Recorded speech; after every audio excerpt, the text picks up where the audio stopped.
Well, we've got carnage on the farm today. We came out to do some treatments to the barn cats, put some flea and tick medicine on them, and then another medication that they needed. And the bottom door to the crate was open, and both the cats were gone. And there's a little honeybee on my hand.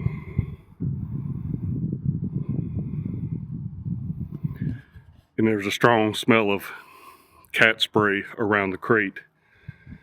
So we have a feeling that there's a big orange cat that runs through here. And I think he probably came back through and found those cats and ended up getting that door open. So we're on the lookout for cats right now, and we're going to try to move another boar here. And I got Sal's moved up by where Merriweather is. Well, I don't know what this little bee is after, but he's working me over.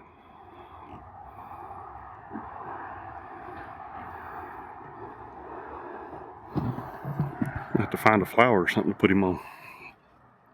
He ain't getting nothing good off me. One shot at moving boars, and needless to say, we blew our first opportunity. So once Gilbert, the boar, knew that we were trying to move him, wasn't going to happen. So, I mean, they're familiar enough with the hot wire to know that they don't want to get to where that boundary is. And trying to walk him up underneath it, trying to push him through where that wire has been is not easy. And it's absolutely understandable. So we just called it, and we'll try again here in a couple days. We'll eventually get him out of there and get him moved out with the ladies, and he'll be like, guys, what took you so long? I've been waiting on this my whole life.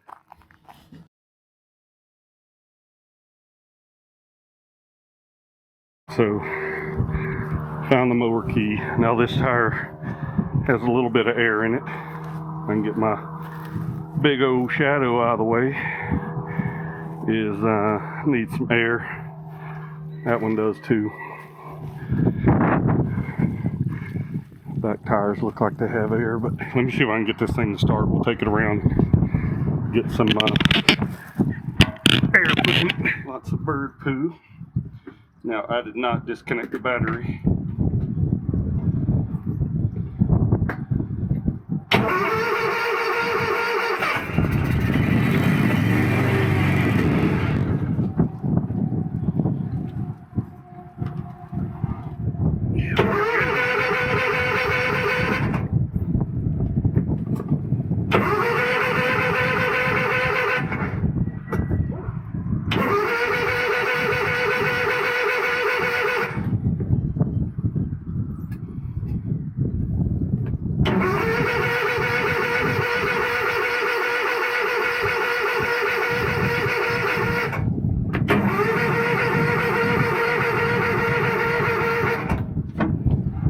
That ain't no good.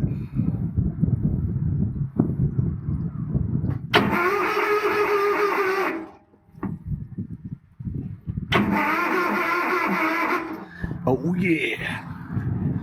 Hey, Kool-Aid man. I got a bag of feed in the back of the truck. I could probably dump out here anyway. I might as well run to the damn store and get some cow cubes, since I'm out of them too. Dadgummit.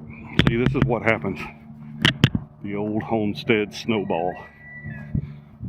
One thing leads to another, to another, to another. At least it ain't all crazy stuff.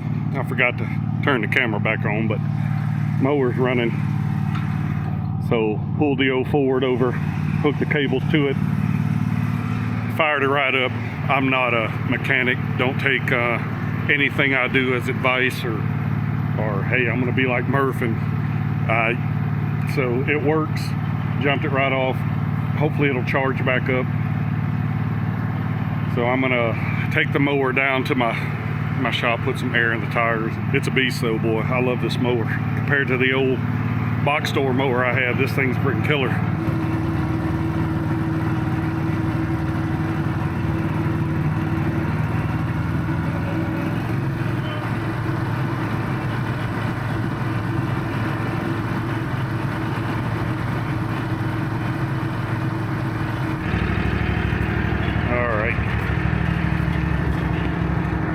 I've had this one come completely off the rim a couple times. So dealing with that is always fun. Anyway, let me get in here and see if I can get my compressor fired up and get a little air in those tires. I mean, the grass is definitely in need of cutting. I bet it's probably 6 inches high right now. I got a big limb down out there in the middle of the yard. I'm not planning on mowing the whole yard today. That was not my intentions.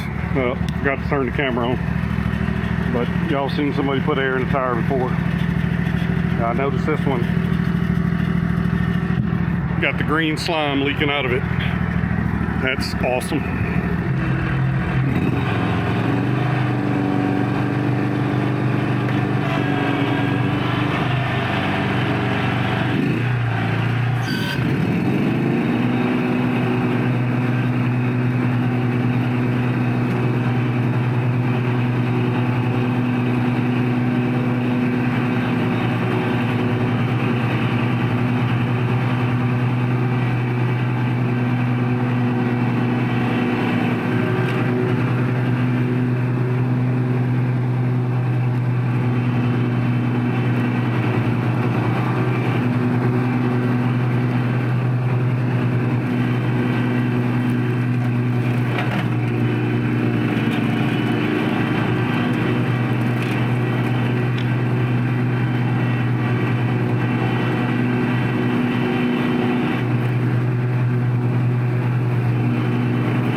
All right, well, that was more than I was planning on doing. Stuff all over me now. Yeah, this thing's a beast. Now, I do have a 54-inch deck, and this is the 422. Now, you can get this with a 60-inch deck. At the time, I was mowing my yard with a 50-inch cutter, and I was afraid if I got the 60-inch, there's just some tight spaces around here, and I was like, I'll have to push mow that because I won't be able to get that 60-inch deck in there. So I went with a 54, and I'm happy so far. The only time that I wished I had the 60-inch deck is when I've been mowing out in the pasture, you know, knocking the tops off of stuff, and I mean, I'll put the deck all the way up on it when I mow out there. Which is probably 6 inches or something like that, and I'll just knock the tops off the grass. Now at that point, it's like, it'd be nice if I had a 60-inch deck on it, but for just up here mowing the yard, can't complain about the mower. I mean, it mows way faster than I can run it on this property. And coming up and down this hill, I'll pop wheelies every now and then, and that gets the old heart rate up, and not a practice I want to get into. But it's got some power on it, and I just have to be careful. Now, Jillian does the bulk of the mowing, and I'm not going to lie about that. I mean, when Jillian's here, she knocks it out, and she's very good with the mower. Clara's been on it a little bit, and this year I may give her some lessons down at the bottom where ain't much she can hurt down there. And even mowing at 4 inches, 3.5, sometimes 4 inches most of the time, I can run over, you know, the big rocks that are hiding here in the yard. You know, you can go over a lot of this stuff and not worry about nicking it with the blades. Anything you get down around 3 inches, and you really have to be careful, because you'll start hitting all kinds of stuff, and then it's, you know, just wear and tear you don't want to have to deal with. So, but I like it at 3.5, 4 inches. Like I said, I'm not trying to have a golf course here. It's grass. I keep it knocked down. There's times when I'm like, hell, if it was a foot long, it wouldn't be a big deal as long as it all looked the same. But when you're out here walking around with it in it, it's kind of nice to have it knocked down. We don't have a snake problem here right now, but I could see one being a thing.